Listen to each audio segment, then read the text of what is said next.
บาวซุกมันนี่สิได้จักดอกเนาะบาวซุกเขามานี่แน่น้ำบ่ไหลข้ากับข้าวบ่ข้าวนะย่ามาพี่เบิ่งนะจับเบิ่งเลยมันไม่ได้ข้าวนะอันนี้ขนาดนายจะโลเลยสปาดังจะได้เมียดีนะมาพี่เบิ่งนะจักดอกเบิ่งนะฮะนายจะมานะบ่มาดอกไปนาย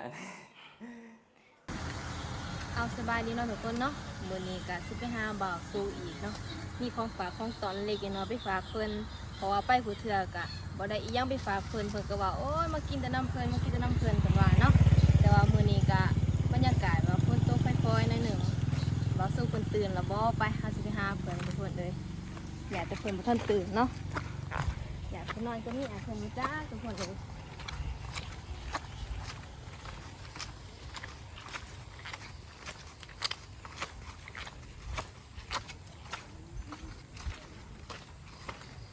อย่าตื่นนะทุกคนอันนั้นทุกคนเนาะนี่เฮากะมาหอเทือนบ่าวสุกแล้วเนาะเบิ่งเพิ่นเห็นยังกับเมียเพิ่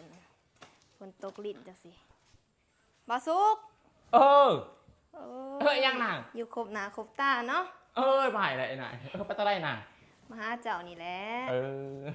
เพิ่นห้องมันน่ะซาเนาะโดยห้องมาเลยมีของมาฝากได้ยังน่ะปลาทูก็หมักถั่วเอาไปน่ะเอามาพักที่บ้านเราจะมากินน้ำใจเด้อให้กินก็กินให้ได้กินน่ะจักแล้วแต่เมียเจ้าสิเฮ็ดสู่กินมื้อนี้จะยักน่าได้ก็ได้อันนั้นต้มปนนั่นน่ะเนาะโดยต้มปนบ่มีกะเอาเงินน้ำร้านนางไปซื้อหน้าเจ้าบ่มีบ่ซะเจ้าฮะก็มีแหละมีก็ไปซื้อตีไปซื้อด้านหน้าเอาเงินนั่นน่ะเอาเงินด้านหน้าไปซื้อด้านหน้าเด้อไปนางอยู่ด้านนี้จะกินข้าวนะใช่หายหายเมียอะไรเด้บ่หายดอกขอเสียงดังซื่อๆบ่บ่ได้ไปทางใดเนาะฝนตกนี่เนาะไปทางใดดอกนอนกับเมียเมื่อคืนนอนกับเป็นนักชายอันนั้นทุกคนเนาะมื้อนี้กะมาหาบ่าวสู้อีกเนาะได้ของฝากของตอนมาฝากเพิ่นมื้อนี้ก็บ่มีหยังหลายดอกเนาะมากับมือก็อันนี้มาฝากมาตอนใครดอกไอ้มาถ่ายก็เมื่อยน่ะเพราะว่ามายามใดก็มากินแต่น้ำเพิ่นว่าบ่มีของฝากของตอนมายามใดเพิ่นก็อยากหายนะทุกคนเอ้ยก็อยากหายแล้วมาถ่ายอยากหายก็ยังซูซี่มากคือเก่าหั่นแหละข่อยฮะลาตาอุกใจนางไปใช่ไหนน่ะไปตลาดได้ไปซื้อมาผีกคือสิเฮิงอยู่แล้วเนาะว่าสิมาก็เบิ่งเท่านี้มาแล้วข่อยแต่งตัวงามบ่มื้อนี้ฮะก็บ่งามดอกบ่งามตอนยังใช่ดอกยามใดก็ว่าแต่บ่งามเนาะยังใช่งามนะเมียจะงามกว่าไอ้นายอันนี้ได้ดีนะเห็นแบบคือเคินนี่เนาะก็บ่ได้เคินดอกแค่หนาวอยู่ใช่สิถามหานะมีอยู่กับข่อยสิถามหามีจะออกนะไอ้นายนี่ก็มื้อนี้ใส่จะนี่นะไอ้นายนี่จับนิดจับหน่อยก็บ่ได้นี่นายใช่เช่นนะบ่เห็นดอกคนเราไปก่อนแต่ยาไอ้นายเป็นจังได๋เมื่อคืนนี่บ่นั่นน่ะฮะ6 ดอกเมื่อคืน6 ดอก6 ดอกแล้วบ่ไหวนะเมื่อยข่อยก็อยากได้นั่นเด้เนาะอีไงเอาไปเลยจานในข่อยไหนเป็นไดพ่อเมียเจ้าบ่อยู่นะจะเป็นตาสั่งไอ้นายเป็นตาสั่งข่อยล่ะหรือว่าเป็นตาอยากก็เป็นตาอยากนั่นแหละอยากไอ้นางมันมานะท่านมาดอกนานจากลายมันละปักก็มือพ่อเจ็บท้องในบ้านใส่ห้องน้ำเจ้าพอแล้วห้องน้ำคนแล้วยี่ปูโดยพาไปไหนตี อีนายอันนี้ ยานพี ไปแล้วนะนายข้างเราไกลๆนี่ยังไงไปน ไปนับกัน ำไปรถนะไปจากลาที่ทางชายชิมานะ บ่ไปน้ำรีบ่นี่ ปะนะจาน ไป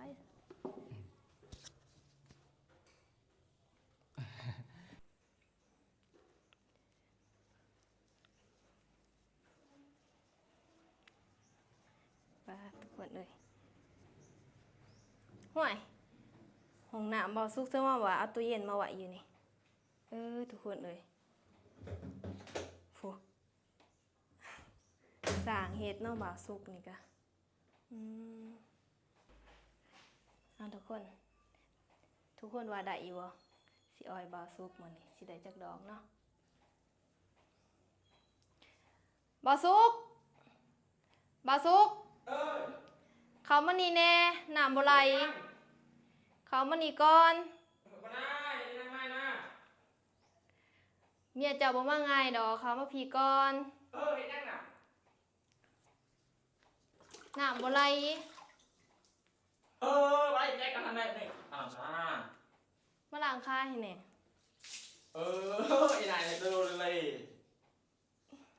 เมื่อหน้ากันเบื่อไปตะเลียนน้ำฮะข้ากับข้าวบ่ข้าวนะ ย่ามาพี่เบิ่งนะอี จั นาย บเบิ่งเลย มันไม่ได้ข้าวนะอันนี้ขนาดนายเร็วเลย สปาดังจะได้เมีย ดีนะ มาพี่ เบิ่งนะอีนายเบิ่งนะ ฮะไอ้นายจะมานะบ่มาดอกไปอีนายไปเบิ่งนะอีนายจะได้เมียเจ้าสิมาขอแน่อีนายน่าจะมีข่าวของน้ำมาเอาติล่ะอยากใครมานาบ่มาดอกเจ้าลีลายสิเด้เราสิมาหยังเบิ่งนะอีนายเจ้าเบิ่งขาข่อยบ่นะอีนายโลเลยมาหาหมูอยู่นั่นก็จะมาโลเลยจะได้เมียเจ้าสิมาให้ไว้ยามมื้อนี้เบิ่งนะอีนายมันสิมาเอาอีนายข้าวนะข้าวข้าวบ่ข้าวเมียเจ้าข้าวอะไรข้าวกว่าบ่เดี๋ยวข้าวกว่าจัดให้ตีนางชายสิมานางชายมาเลยใส่ส่องเบิ่งนางชายมาได้เหรอไปแล้วบ่ฮะอะไรนะนางชายมาแล้วทุกคนบ่ได้พ่อดอกเมียเพิ่นมาแล้วทุกคน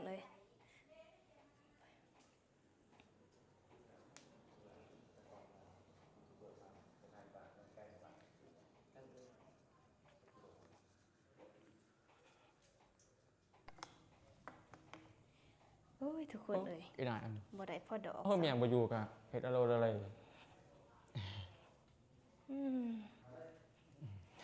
อุตส่าห์ซื้อเครื่องซื้อของมาฝากขอสนิทกับบ่ได้อีนายกับเฮาเมียจะมาล่ะได้ยังนางมาข้าวก็บ่เพพุ่นละเอาไปพุ่นละน่ะบ่บอกว่าสิซื้อเป็นโง่นี่ไปต้มไปนั่งตบปนนางนายน่าอยากกินปน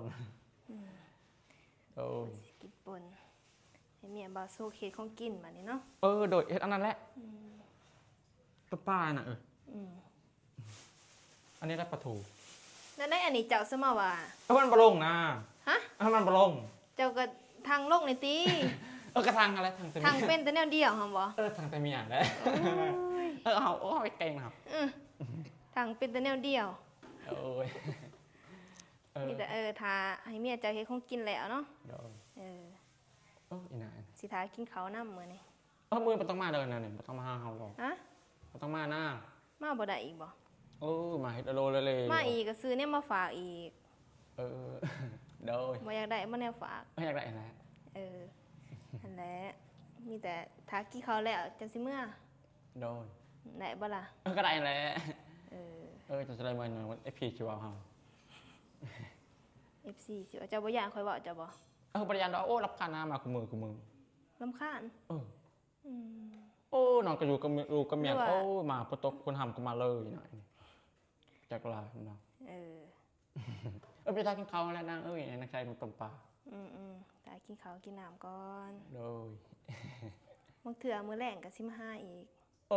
บ่ต้องมานะ ฮะ พ่อน้องกับเมียนำมาเลย นอนก็ยาแล้วสินอนแต่เวียงแต่เว้นเถอะบ่ โดย 3-4-5 โมงก็สิมาเล่นน้ำอีกเด้อ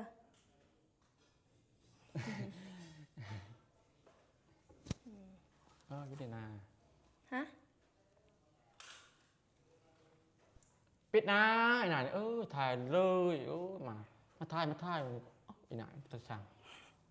เป็นตาสั่งก่อนล่ะ ปิดหน้านะเป็นตะช่างไอ้หน่ายเป็นส่วนตัวถ่ายโลเลยถ่ายเลย หายแล้วทุกคนเอ้ยคันหายจังซี่ข่อยสิบ่อยู่กินข้าวนํนะสุทุกคนเอ้ย ตะช่าง แต่ข่อยสิเมื่อแล้วบัดนี้ข่อยสิเมื่อก่อนนั้นน้องแพ้น้องไซมาใหม่เด้อเราหายเลย บ่สุกหายเลยมีแต่ว่ามือใหม่สิมากินน้ำอันนั้นทุกคนเนาะข่อยก็สิขอตัวเมื่อก่อนบัดนี้บ่สุกเพิ่นหายล่ะมีแต่ว่าพอกันคลิปหน้านะทุกคนเนาะ